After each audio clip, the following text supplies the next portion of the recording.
Today's video, all about the footwork. Let's get to it. Spin it.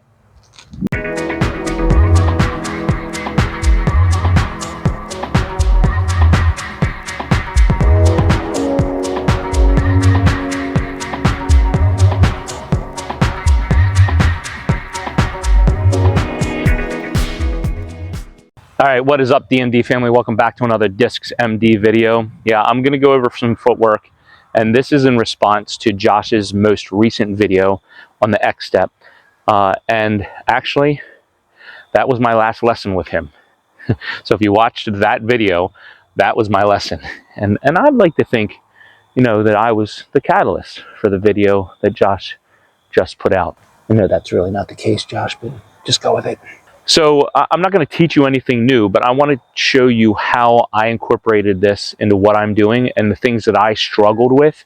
Because, I mean, hey, listen, I'm you, right? I'm the student. So if I struggle with it, somebody else is struggling with it. So there's three things that I struggled with when it came to that video and implementing it into my form. So the first thing is something that he didn't directly speak to when he was talking in his video, but indirectly it applied to something that I do that I need to stop doing. And that is when I take my first step into my X step, I over rotate that first step. So like most people, I take a starter step, right? A pace step, if you will, and then I turn into my X step. And if you see right now, my foot is 90 degrees perpendicular to my target. And for me, that was an issue. Because then what happens is, because I have no mobility in my hips, my next step was this. And I don't know if you can see it or not. Let me move this out of your way.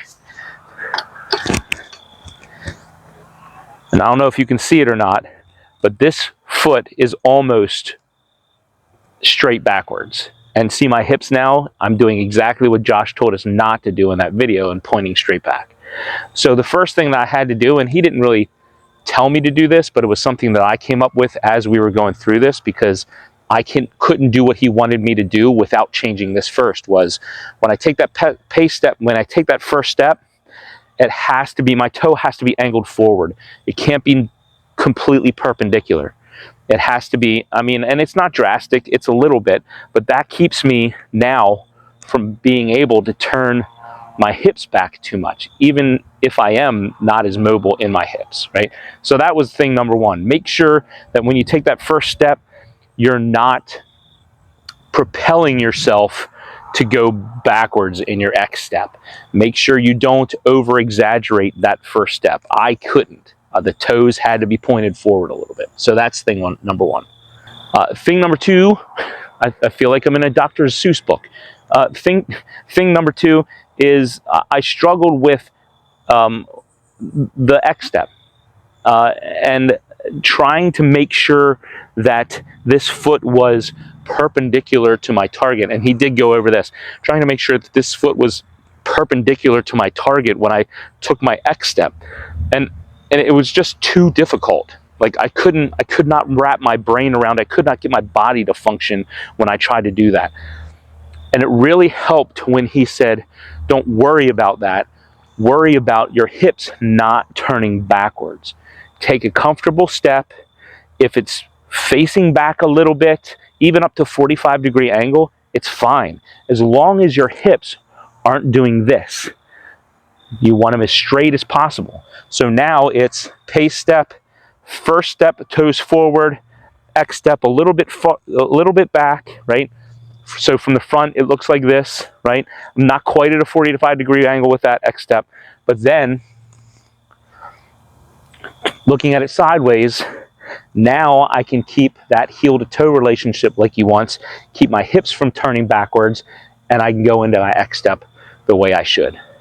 So those were the first two things. The last thing was the doozy, and it was the catalyst to why we started working on the footwork for this lesson. So when we first started the lesson, he asked me what I wanted to work on, what I thought I was having issues with that I wanted to go over, and I told him I cannot consistently throw on a hyzer.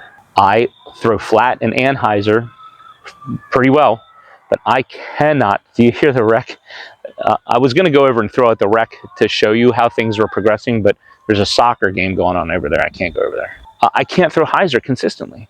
And he said, it's because of your walk up. It's because of your X step. It's because of your posture, right? The second half of his video, it's all about posture. That was my issue. And you're probably thinking to yourself right now, how in the world does that correlate to you not being able to throw hyzer? Well, think about it for a second. How do you throw hyzer, flat, and anhyzer? You use the tilt of your upper body, right? You don't do this, right? You don't change your arm. You keep your arm in place and you change your body. If you want to throw hyzer, you have to be here, right? I was never here. My posture when I was walking up, I was always flat, right? So I could throw flat. I could throw flat with the best of them. And when I really ramped up and wanted to throw the disc and was getting into it and trying to heave it, well, look what I'm doing. Throwing anhyzer. So flat and anhyzer, had it down. Could not throw hyzer. And it's all about posture. So how did I implement the posture that he talked about? He talked about 4 things that we need to worry about when we set up and walk through our X step, right? It is knees bent, right, outside of the heel to toe thing, and having a stagger in your step.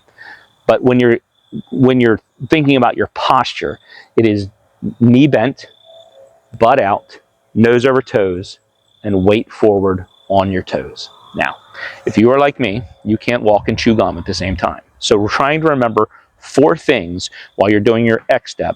Means you're going to be falling on your face every time you try to tee off. I couldn't do it. I had to focus on 2 of them. And what I had to do was focus on my butt out and being on my toes. Because if I focus with butt out and on my toes, my nose goes over my toes and my knees have to be bent. If I try to do this, straight, go down, try it, stand up, get on your toes, stick your butt out, and then try to straighten your knees. You'll fall backwards instantly, right? So you have to bend your knees to get on your toes and get your butt out.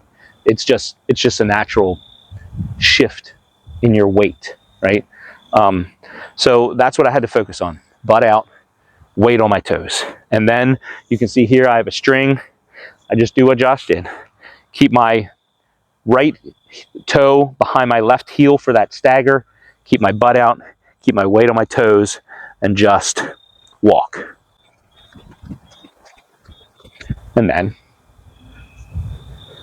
come back. And I didn't go nearly as far as Josh, so kudos to him. I am not as in shape as you, I guess. But anyway, yeah, that's how I incorporated what he taught in that video into what I'm doing. And I've been doing it for about 3 weeks now, and the hyzer is coming around. It's becoming much more consistent.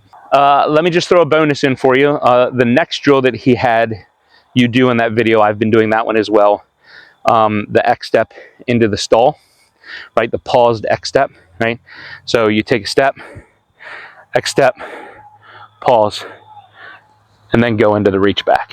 Okay, so 2 things real quick that I want to go over with this is I'm a baseball player, softball coach.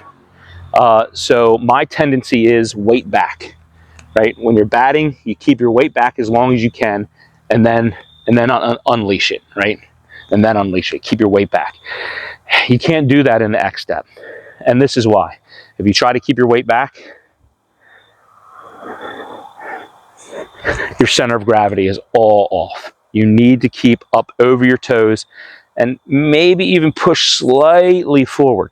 But you have to keep your center of gravity up and down. So when I do this, it is make sure my center of gravity is up and down, hold my foot up as long as I can, and then go out. Which leads me to the second thing about this. When you take that next step and go into the coil, how you coil, it's different than what you think. And it's different than what I thought, because your hips are not rotational. Yes, let me say that again. Your hips are not rotational. So do me a favor, and I'm going to throw this over here. Stand up. Go ahead, stand up. Hold your shoulders steady, and now try to swivel your hips back and forth. How far can you get them? Not very far. Why? Because your hips don't rotate. Your upper body rotates. Upper body rotates. Your hips, they're linear. And even if you can turn your hips, you're not rotating your hips. Feel it for just 1 second, and I get a little turn. But what's happening? I'm pushing when I'm turning this way. What's happening is this hip is pushing back. It's not turning. This hip is pushing back. So that's what I had to think about when I got into that. Let me get this disc. That's what I had to think about when I got into that coil. Step, X step, stall. And then when I go here, I have to think about driving this hip back to get that coil. And then you're in the position that you need to be in. So just a little bonus as to how I'm incorporating that drill into what I do and into my form. There you have it. I hope this helped. I hope you can take some of the things that I was struggling with and to help you out in your struggle areas. And I'm thankful that you're coming along with this, and hopefully we can get better together. So for now, enjoy the journey, and here's your version.